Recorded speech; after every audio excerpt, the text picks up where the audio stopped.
Everyone, my name is Charlie Shen. I'm the director for Greater China region. For those of you who know me, I always start my presentation with some storytelling or statements around animal. I use this story of panda in the north, talk about the lovely story about the Queensland love or Queensland hospitality. And I told the story about a elephant in the south on the Gold Coast to talk about the elephant in the room, which is Greater China market. And today I'm going to use another animal, which the animal does not exist in the real world. An animal that is in our culture symbolizes the strength, the courage, the prosperity. Yes, it's the animal of Chinese dragon. For some, it is a symbol of a fortunate year for every 12 years. For some, it is a symbol of challenging year for every 12 years. I'm sure for Queensland, it will be a symbol of a year of fortunate year every 12 years. But for me, for some of you might notice, I have a lot of new jewelry here, here, and also here. It's in our culture that, unfortunately, for people who are dragon, it's not to be a fortunate year in the year of dragon. So that's kind of contradicts to each other. But anyway, I choose to believe that, so I have to, according to our culture, I need to wear gold. So that's how gold, and also I need to wear red here, and also somewhere it's not convenient to show you. So hope to bring the fortune to me. So I believe the Chinese dragon flies high and without wings. It is also a magnificent animal. I'm sure that it also symbolizes the resilience and the strength that the Queensland industry will have to also welcome back of this magnificent market. So much for the cultural immersion, right? All right, I've been given 15 minutes to talk about a market with 1.6 billion population, 3 political systems, a market once worth 1.5 billion Australian dollars in OVE, a market with 644,000 visitors, but open to the world 12 months later than the rest of the countries in the world after COVID. That is challenging, but I will try my best. First thing first, the team. We have 3 offices and a team of 5 cover 9.6 million square kilometers. Office in Shanghai, where April Shen, Violet Tian, and myself are based, mainly cover Northern China, Eastern China. Office in Guangzhou, manned by Phoebe Mai, servicing Southern and Western China, plus Hong Kong. And Taiwan office with Kimberly Chen there forever, to be the only representative on the ground from Australian tourism industry. Greater China is at its early stage of recovery. As you can see from the slide, in terms of the visitation, China returns 13% of the 2019 level, Hong Kong 36%, Taiwan 27%. In terms of the spend, China mainland market returns 25%, Hong Kong 65%, and Taiwan not publishable.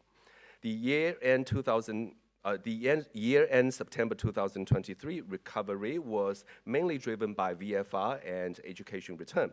Queensland, on the other hand, has on average a higher percentage of leisure visitor. That's why the Australian recovery rate is quicker or higher than the Queensland recovery. From holiday visitor perspective, China mainland spend the most, 2,835,000 per trip in Australia. Taiwan holiday visitors stays the longer. They stay 14 days in Australia. Taiwan market has also been a traditional market that generates lucrative business, BE business. For example, from September to December 2023, Mercurius Life Insurance sent 2,488 passengers to Queensland. China Life Insurance has confirmed 800 passengers to Gold Coast and Brisbane in April 2024. And as the recruit going on, the number of visitors are increasing. In May, Cathay Life Insurance has confirmed 2,200 passengers to Queensland as well. From the aviation landscape, mainland China lead the way in terms of aviation recovery to Australia. 92% capacity has returned to the Australian cities. Taiwan, on the other hand, has higher recovery rate to Queensland, 82%, compared with that of mainland China and Hong Kong. Despite the lower recovery rate, mainland China still has the most flight frequencies to Queensland. 14 flights per week regular service, plus 6 seasonal service in its peak time. Slower international recovery has become a common statement, and similar patterns of recovery were seen market by market. In some markets, the slower recovery was driven mainly by the market forces, such as aviation capacity, consumer demand, etc. It took most markets a year, 12 months, to recover to it is now. China implemented the quarantine-free travel on 8th of January 2023. However, the group travel wasn't allowed until 8 months later. When the resumption of the ADS announced by the Chinese government, Australian government was able to put the ADS system back online 1 month later. So, as you can see from this slide, technically, the leisure traveler between mainland China and Australia has only returned half a year. So bear us some time, be patient. China will come back, but literally we only come back for 6 months now, so a little bit patience. Insights and trends. Now let's have a look at the other market conditions for mainland China. Despite the concerns around the slowdown of Chinese economy, I'm sure you have all seen a lot from the media coverage. But from the in-market perspective, a 5.3% GDP growth on a huge base still contributed to a resilient economy. To the contrary of other Western markets, my colleagues, Chinese feels very little pain on our bills of utilities. You probably heard the story about the utility bills, but the Chinese people feel less of that because the Chinese government subsidized that to make sure that our utility bills are at the lower level. The inflation rate is at 0.7% lower level.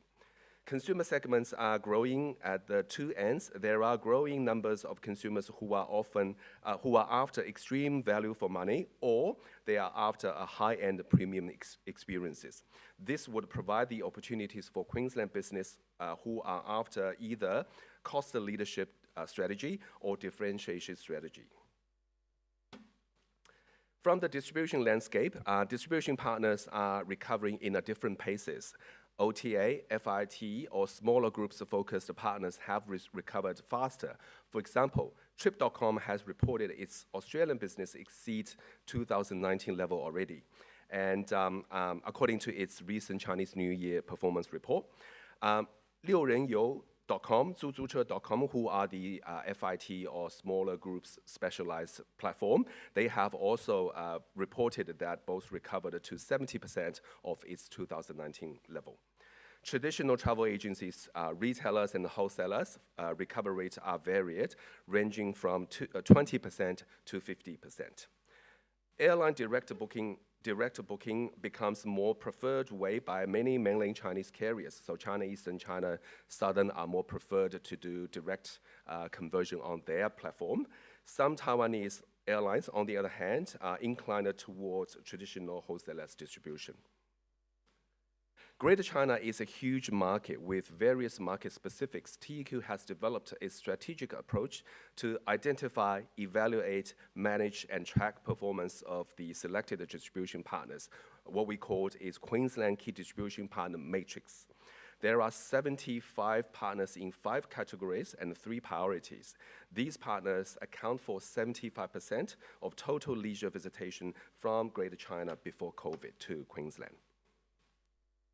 In previous slide, I mentioned the airline direct sales channel had become preferred by mainland Chinese carriers. Platforms like official website, apps, or newly developed mini program have all become popular. TEQ adopted this approach quickly. We developed our own mini program, using it as a portal to drive consumer traffic onto airline channels for conversions. Not only consumer journeys has become more smooth on this approach, this approach also enables TEQ to target consumer more precisely.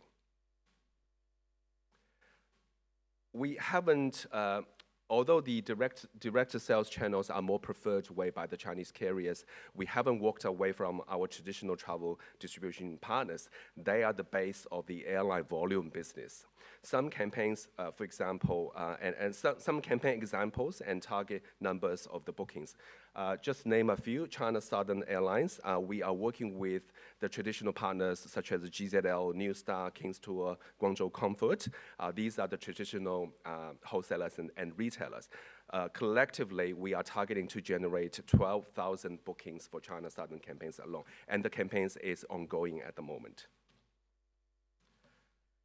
Aviation partnership has many advantages, such as big in scale, mass distribution, and high impact. However, every airline is different. Sometimes the negotiation with the airline partners could take a long time. Hence, the TEQ plus KDP direct partnership has become another important way of conversion. In August 2023, Australia was back on ADS list from Chinese government. TEQ China team started a massive market visit and sales calls to better understand the market situation and agency confidence towards Australia. In September 2023, Australian visa application resumed. TEQ then has partnership directly with a selective group of agencies to launch a recovery campaign right away.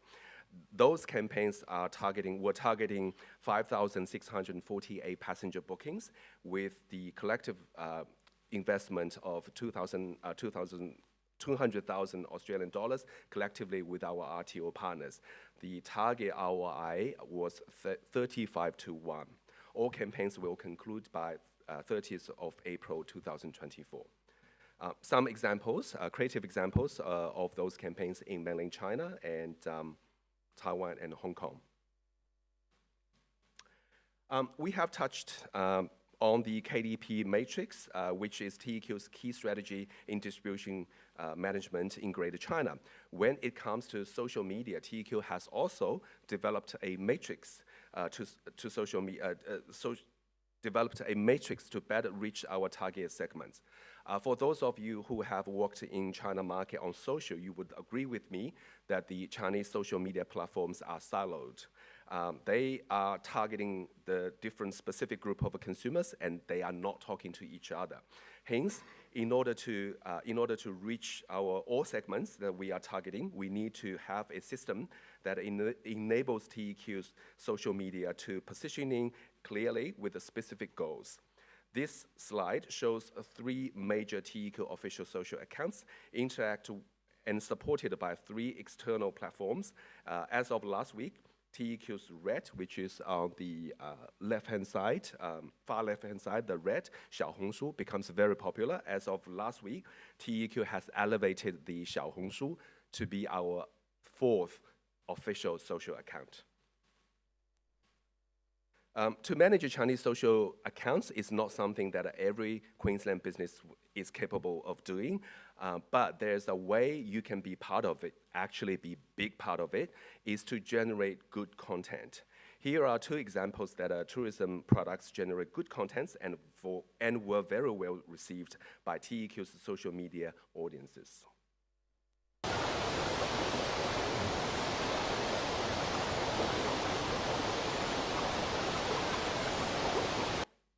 That's the first one.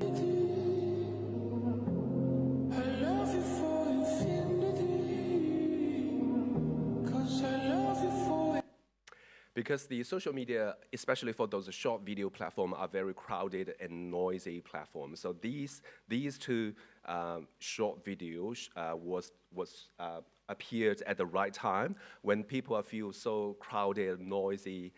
They suddenly watched this tranquility videos, they suddenly feel relaxed. So these are the examples of that good quality are very well received by the Chinese social media on TEQ social platform. The first one received 12,000 likes on the Douyin account. The second one received 11,000 likes on TEQ WeChat video platform. Looking forward, hope I have given you an overall picture of Greater China market on where we are at and where we are heading to. Distribution strategy, QKDPM, social media matrix, and airline direct sales capability buildings have all been integral parts of our campaigns in the market. There are a lot campaigns are currently live in market. Queensland operators are welcome to take part in by generate good content for our social media exposures, grant deal for ITOs or your trade partners to assist them to win business and ultimately win business for you. Or sign up to TEQ's mission and roadshow to come to visit market, see the opportunity yourself.